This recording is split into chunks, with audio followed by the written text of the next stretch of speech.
بسم اللہ الرحمن الرحیم۔ عزیز طلباء و طالبات، امید کرتا ہوں آپ سب خیریت سے ہوں گے اور کرونا وائرس جو آج کل وبا ہے اس سے بچنے کی پوری کوشش کر رہے ہوں گے۔ آج ہمارا ٹاپک ہے، بلا تاخیر اپنے ٹاپک کی طرف آتا ہوں۔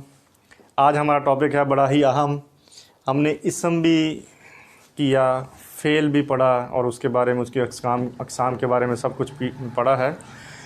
آج ہے حروف کے بارے میں ہم تھوڑا سا ڈسکس کریں گے اور امید کرتا ہوں کہ آپ کو یہ لیکچر کافی سبق آموز لگے گا۔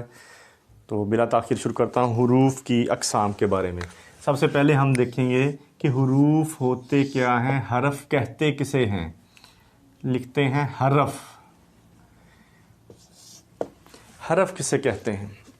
وہ کلمہ جو اکیلا کوئی معنی نہیں رکھتا، کوئی اس کے معنی نہیں ہے، لیکن جب ہم اس کو فقرے میں استعمال کرتے ہیں تو فقرے کا جو ہے وہ بھی مطلب واضح کرنے کے لیے استعمال کیے جاتے ہیں اور ان کے اپنے معنی بھی واضح ہو جاتے ہیں۔ اس کے بغیر فقرہ مکمل ہو ہی نہیں سکتا۔ تو حرف کے معنی ہیں پہاڑ کی چوٹی کا سرا، جو اوپر والا سرا، اس کو بنیادی طور پر حرف کہتے ہیں۔ لیکن یہاں اصطلاحی معنوں میں کہ وہ کلمہ جس کے کوئی معنی خود سے نہیں نکلتے، لیکن فقرے میں اس کو استعمال کرنے پہ یہ فقرہ بامعنی بنا دیتا ہے، اور اس بامعنی فقرے کو اگر ہم ان حروف سے نکال دیں تو فقرہ مکمل نہیں ہوتا۔ اس کی اقسام کے بارے میں ہم تھوڑا سا پڑھ لیتے ہیں۔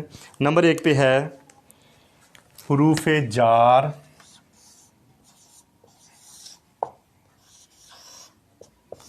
یا جر۔ عربی زبان کا لفظ ہے جر، ہمسایہ۔ فعل کا تعلق مفعول کے ساتھ واضح کرنے کے لیے جو حروف استعمال کیے جاتے ہیں اسے کہتے ہیں حروف جار یا جر۔ مثلا میں ایک فقرہ لکھتا ہوں،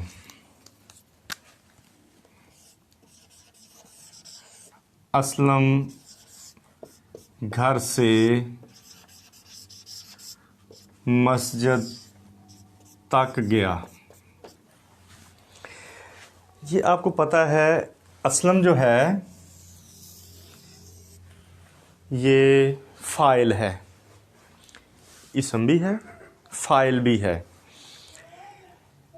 گھر سے، یہ سے جو ہے یہ ہے حرف جار، اور اسی طرح تک جو ہے یہ بھی حرف جار یا جر۔ اگر اس کو ہم نکال دیں فقرہ بنے گا اسلم گھر مسجد گیا، کوئی واضح نہیں ہو رہا، کیا پتہ چل رہا ہے کہ کیا کہنا چاہ رہے ہیں ہم، ٹوٹی پھوٹی زبان ریختہ بن گئی ہے۔ لیکن اگر ہم ان حروف کو استعمال کرتے ہیں اور درست جگہ پہ کرتے ہیں تو پھر ہمیں معلوم ہوا کہ فقرہ مکمل ہوا۔ اسلم گھر سے مسجد تک گیا، یہ جو حروف ہیں یہ کیا کہلاتے ہیں؟ حروف جار یا جر۔ میں، سے، کو، تک، پر، اوپر، نیچے، آگے، پیچھے وغیرہ، یہ حروف جو ہیں یہ حروف جار یا جر کہلاتے ہیں۔ اس کے بعد ہے جی حروف عطف۔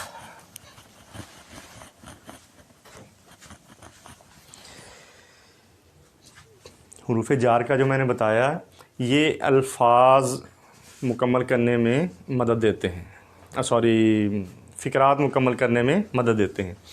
حروف عطف جو ہیں یہ دو یا دو سے زائد الفاظ کو آپس میں ملانے کے لیے استعمال کیے جاتے ہیں، حروف عطف کہلاتے ہیں۔